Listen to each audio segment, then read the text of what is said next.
Hello, everyone, and welcome to this explainer. Today, we're unpacking something literally out of this world. We are looking at an incredibly rare astrological event that's deeply highlighted in ancient Vedic texts.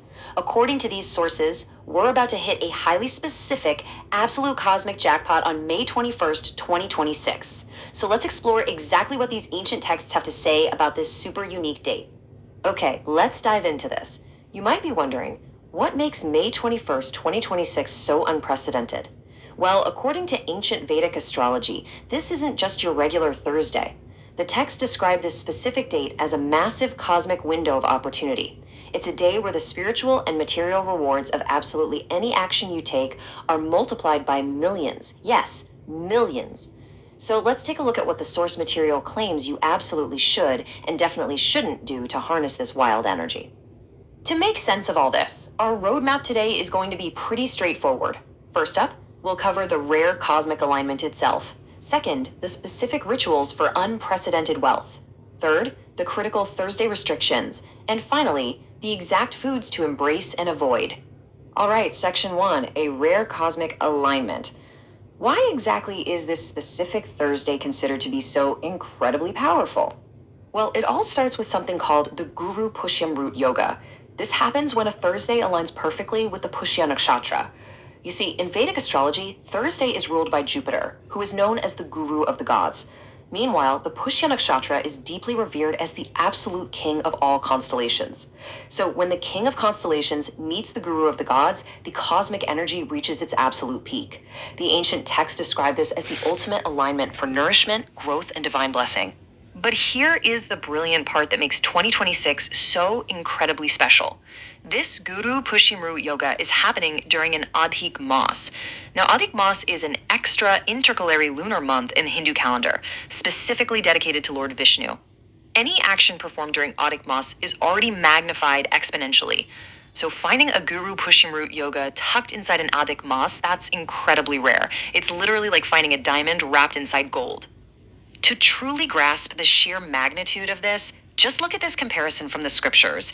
They state that while regular astrological alignments are potent for sure, the sheer power of this specific yoga during Adhik Maas is actually comparable to Lord Vishnu's ultimate weapon, the Sudarshan chakra.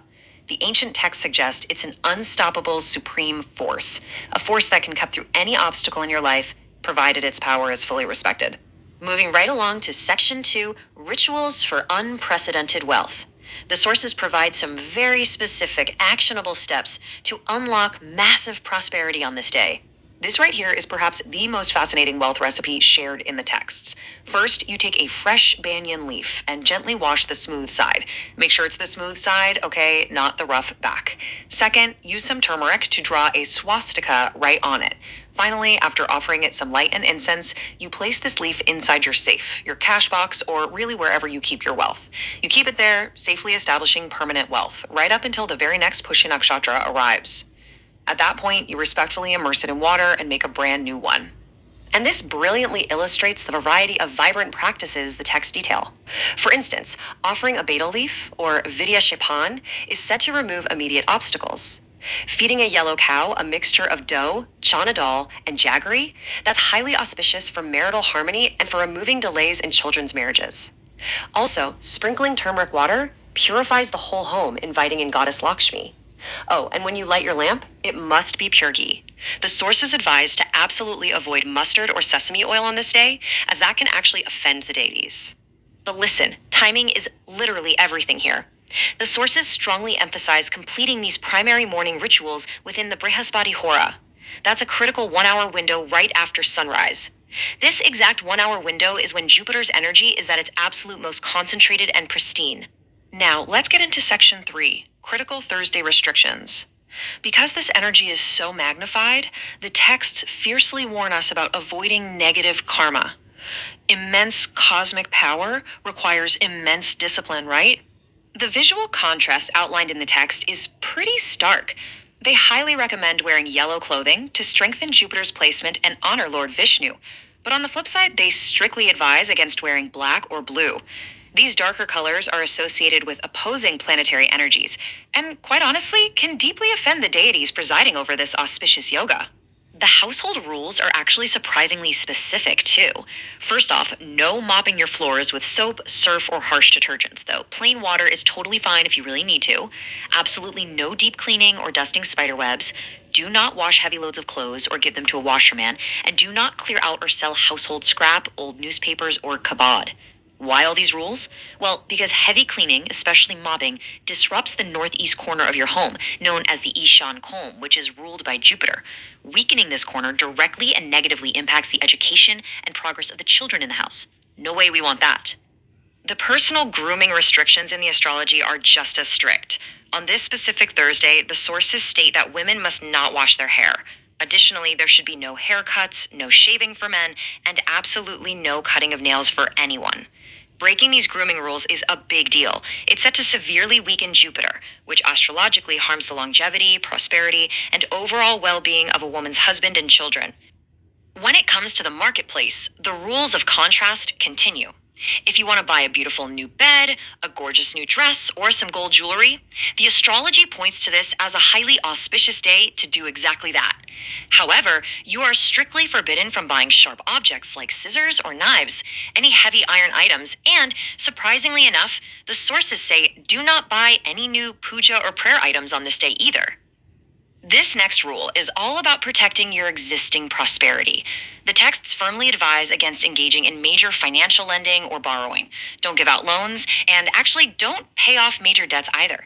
The practical application of this astrological rule is that lending money on a Gurupushyamrut Thursday literally means you are taking your Lakshmi, your household wealth and luck, and just handing it right away to someone else. Moving on to our final section, Section 4, Foods to Embrace and Avoid. Let's look at the highly specific Thursday dietary guidelines. Now, what's really interesting about this slide is how incredibly exact the dietary guidelines are. Sacred foods that draw in positive energy include chana dal and jaggery. Literally any sweets made from besan or gram flour and milk mixed with a pinch of turmeric. On the forbidden side, the text strictly warn against eating khichdi. Ancient records suggest that eating khichdi on this day weakens your ruling planets and literally invites bad luck. You should also avoid roasted puffed rice or bhuja. And then there's the banana. This is an absolutely fascinating rule of contrast. On this day, Lord Vishnu is believed to actually reside within the banana tree itself. Because of this, the tree must be revered, watered, and worshipped. You can even donate bananas to the poor or to a local temple. But because of this sacred divine presence, the texts say you must strictly avoid eating the banana fruit yourself on this day. As we bring this explainer to a close, I really want you to reflect on this powerful quote derived from our sources. Amrit translates to permanent or immortal. The Amrit in Gurupushyamrut Yoga means that whatever you do on this day becomes stable. It locks in forever. The good actions, the charity, the rituals, they will have an immortal, lasting, positive impact on your life for years and years to come. But similarly, any negative actions or broken rules will also leave a lasting mark. This rare cosmic alignment during Adhik Maas is a profoundly powerful tool. It essentially allows you to plant seeds that will grow into permanent fixtures in your entire life, and you now have the exact roadmap to navigate it safely and prosperously. So, I leave you with this question. What intention will you make permanent when this massive cosmic window opens on May 21st, 2026? Start thinking about it right now. Thank you so much for joining me for this explainer, and I can't wait to guide you through our next fascinating topic.